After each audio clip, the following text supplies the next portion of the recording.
in order to get our model ready for deployment, let's get back to our Jupyter notebook. We run the necessary imports. We have the data set which we prepare. Go to the next cell. Now you may be wondering why we need to have to run this cells again which prepare our data set, given that our model has already been trained. And the reason why we're doing this is simply because we have this vectorized layer right here. This vectorized layer which we built and which we adapt on the data set, but it's not part of the model. So this means that if we are to deploy this model, we'll have to deploy the model itself separately and also deploy the vectorized layer. And as we had mentioned in the course, when working with such layers, TensorFlow allows us to make them part of our model. And so we could include this vectorized layer or this vectorizer layer in this model such that we now have one model composed of this main model and the vectorizer. So right here we could simply include this vectorized layer which we've seen already. We have the preprocessed sentences and then we have the vectorized layer which is defined. The reason why we need to have this is because, as you can see here, we have this preprocessed sentences right here. So there we go, we have that, and then we include the vectorized layer which comes just before the embedding. So we have the vectorized layer, there we go, which has already been adapted on our training data. Let's now run this model.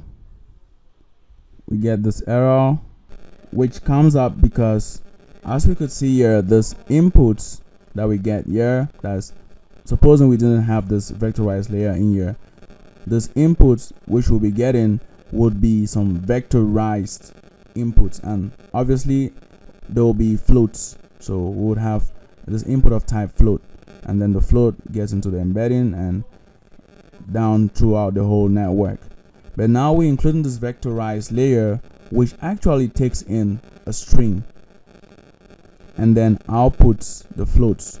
So what we're supposed to do here is take this vectorized layer and put it before the inputs. So that's it. Let's run this again, and there we go, our model has been created.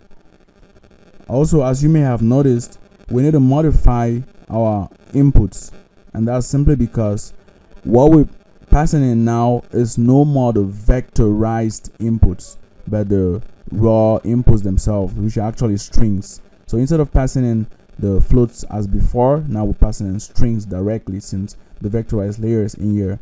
So this means that we have to get back to the data and then modify it so that we could now train it, that is train our model on inputs which are strings. Getting back, run this, run that. Next we have the preprocessed sentences, run that. Then we also readapt, so we're basically adapting this vectorized layer, but with the difference now that instead of doing this mapping right here, we are just gonna take in the training data set we had. So we're not gonna do any mapping. And now if we run this, we have this inputs and then the labels right here. So now we work directly with the strings, that's with the input text, and then we could do the caching and then prefetching. Now if the fact that we're passing this input text directly isn't very clear, you could take this, look at it this way. We have the initially we have the input text, then we vectorize it by doing this mapping right here. So if we had done a mapping, we would have had some vectorized input reviews. So we have the input text, we vectorize it, and then we pass it through the model.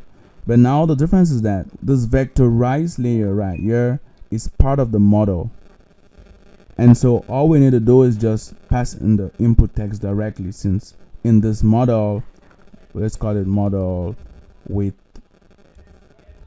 vectorizer, So in this model with vectorizer, we already have the vectorizer, so we don't need to convert this input text into the vectorized text, since this is going to be done automatically in the model. And the reason why we prefer to work this way when deploying is simply because when deploying, we just need to pass in the input text, and then the model does the job. Whereas if we were to go through the steps, we would have one extra step, that is a vectorizer step. And not only it is less efficient, but it also more difficult to implement. So there we go, we have our data. We can now go ahead and train on this model, which takes as input the text directly. Let's rerun this again, run this, and then we start the training. After training for several epochs, here are the results we obtained. As you can see right here, similar to what we had obtained already. So from this, we can now get into testing. But with the testing, the way we prepared our data last time was we had the input text, we passed it into a vectorizer, and then we got this vectorized output passed into the model. Now this is different because we don't actually need this step again, so we could simply take this off. So we could take that off and then run this directly.